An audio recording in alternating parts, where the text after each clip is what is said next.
네, 2023년 3월 31일 이정훈입니다. 앞에 방송에서 한번 했던 것처럼 오늘 31일이죠. 전두환 전 대통령의 손자 전우원 씨가 광주에서 5.18 묘지 또 그 유가족들을 만나서 사과를 하면서 하나의 사건을 만들었습니다. 이로써 이제 한국 사회는 5.18과 관련해서 또 하나 이제 사실과 반대로 가는 하나의 큰 사건이 만들어지게 되는 거죠. 이 전우원 씨가 할아버지는 5.18 학살 주범이다 라고 하면서 사과를 하고 이런 것들을 쭉 보면은 이거는 가족에 대한 처절한 복수죠. 자기를 돌보지 않은 아버지 전우용에 대한, 전재용에 대한 처절한 복수죠. 전재용 씨는 두 아들을 낳고 이혼을 한 다음에 박상아 씨랑 결혼해서 두 딸을 낳고, 그런데 이 두 아들에 대해서 제대로 거둬주지 않은 걸로 보이죠. 거기에 대한 복수죠. 복수인데 이제 한국 사회에서 특정 세력들이 듣고 싶어 하는 말을 다 해주면서 이런 거죠. 이거 보면서 이제 이걸 이제 어떻게 해야 되나, 뭐 이것도 이 또한 지나가리니 이런 일도 있을 수 있고 저런 일도 있을 수 있고, 이미 저기 노태우 전 대통령의 아들도 5.18 묘지에 가서 어쩌고 저쩌고 사과를 하고 했지 않습니까? 이렇게 자기 아버지 가 안 한 거를 사과하는 거에 대해서 자존심 상해하는 사람들도 있고, 뭐 해주면 되지 뭐. 근데 해주면 되지 뭐 하다가 사실은 5.18에 대해서 그걸 민주화 운동이라고 처음 정의해 준 사람은 노태우 대통령이었습니다. 계속 해주다 보니까 떡 하나 주면 안 잡아먹지 하다가 5.18이 저렇게 커지고 민주화 운동이 되고 헌법에까지 들어가겠다고 지금 나오게 된 거거든요. 그리고 전두환 노태우가 5.18 학살 주범이다. 그 다음에 요즘 노태우는 쑥 들어갔죠. 전두환이다. 거짓 사실들이 막 나오고 있습니다. 이걸 굳히기, 이제 전우원 씨가 가서 저렇게 사업까지 했으니 더 이제 굳히기로 가겠죠. 전우원 씨는 가족과 이제 영원히 결별이 되는 거고. 참 이런 게 역사 같아요. 이런 게 역사 같아요. 뭐 이렇게 뭐 고구려가 망할 때 보면 영계소문 아들들 중에서 끝까지 싸운 사람도 있고, 당나라에 투항해서 오히려 앞잡이가 된 사람도 있고, 여러 가지가 있잖아요. 그 형제 간의 갈등, 지방 갈등 때문에 뭐 여러 가지 경우들이 이런 게 보이고 있습니다. 이제 한국은 이제 이 전우원 씨 행동 때문에 진실과 떨어진 또 하나의 사건을 갖게 됐습니다. 이 모순을 더 풀기 어려워졌죠. 우리가 이거를 해프닝이다 라고 넘기게 되면은 좀 세월이 지나면 그럴 수는 있을 거예요. 근데 당장은 어려워졌죠. 진짜 군에 대해서 아무 시스템도 모르고 그냥 감정에 의해서, 자 이렇게 되면은 또 어떻게 운동이 일어나는가 하면 이제 반일 주주자들이 득세할 겁니다. 일본 총리도 와서 무릎 꿇고 사과해라. 사실은 옛날에 일본 총리 누구죠? 그분이 그 서대문구 그 옛날 유관순 열사 돌아가신 그 형무소에 와서 무릎 꿇고 했었죠. 또 하나 이렇게 될 겁니다. 이 반일이라고 하는 거는, 우리가 병합돼 있을 때는 반일을 해야죠. 그리고 이제 국가를 만들 때는 국가를 만드는 에너지를 내려면 반일이라야 이렇게 뭉치잖아요. 이승만 대통령이 그걸로 해서 국가를 만들어 가는 겁니다. 북한도 그렇게 했고.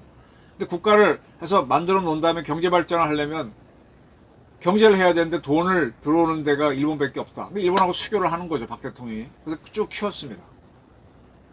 그죠? 그래서 경제가 커서 지금 일본하고 우리하고는 거의 경제력의 차이가 없어요. 39,000대 34,000. 1인당 GDP 차이가 없습니다. 그럼 우리는 국가 발전 성공적으로 한 겁니다. 근데 이제 와서 다시 일본 사과하라, 일본하고 관계를 깨. 그럼 우리가 발전한 거는 반일을 통해서 건국 이념을 만들고 일본과 수교해서 에너지를 만들어 왔는데, 이걸 다 깨버리면 우리의 존재에도 흔들리게 되는 거죠. 이런 건 우리의 이익을 위해서도 안 맞는 겁니다. 그리고 이제 전두환 대통령이 5.18과는 계속 상관이 없다고 제가 말씀드리고 있습니다. 저도 이게 틀리면 뭐 얼마나 당하겠습니까? 근데 이렇게 자신있게 얘기하는 거는 아니기 때문이란 거죠.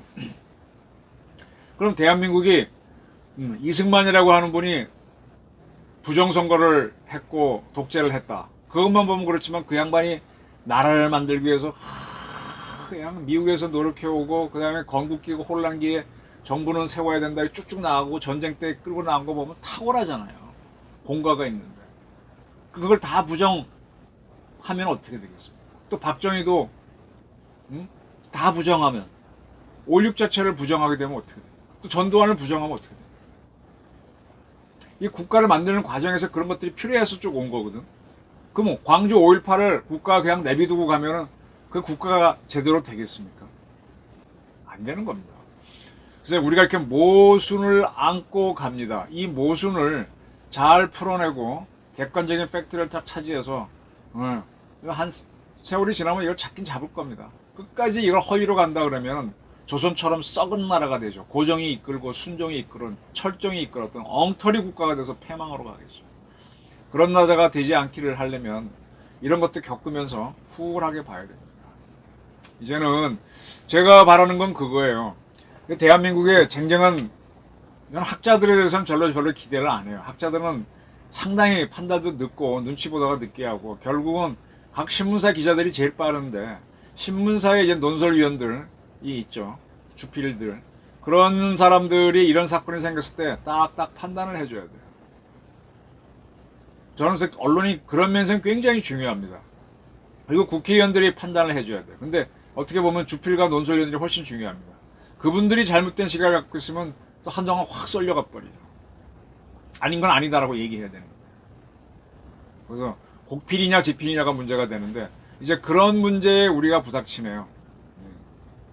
전 의원의 아버지에 대한 복수, 이것이 한국 현대사를 휘젓고 있습니다. 이 복수에 편승해서 또 광주를 특별히 키운다거나 4.3과 여순까지 또 곡해를 한다면 한국 사안이 힘들어지죠.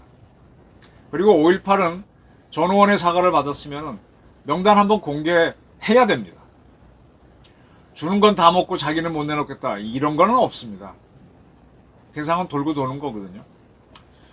전원 씨 이제 다시 경찰에 불려 들어가서 간이 검사에서는 음성이 나왔는데 모발이라든지 뭐 소변 같은 검사에서 뭐가 본인이 마약을 했다 그랬고 마약 때문에 병원도 갔었고 또 그러면 그게 확인이 되면 약쟁이 상태에서 환각하는 사람이 사과한 걸 믿어야 되냐 뭐 그런 얘기 또 나오겠지만 네. 한편으로는 이러한 젊은이를 사과라고 받아주는 5.18도 좀 찹찹하긴 할 겁니다. 네.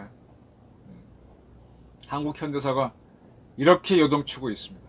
이제 우리는 약 먹고 정치하지 않았으면 좋겠습니다. 아울러 지금 또 하나의 굉장히 골치 아픈 세력이 이재명인데 뭐 지금 유동규 씨하고 뭐 법정에서 다투고 어쩌고저쩌고 떠들고 있는데 좀 우리 사회가 정상적으로 가야 되죠.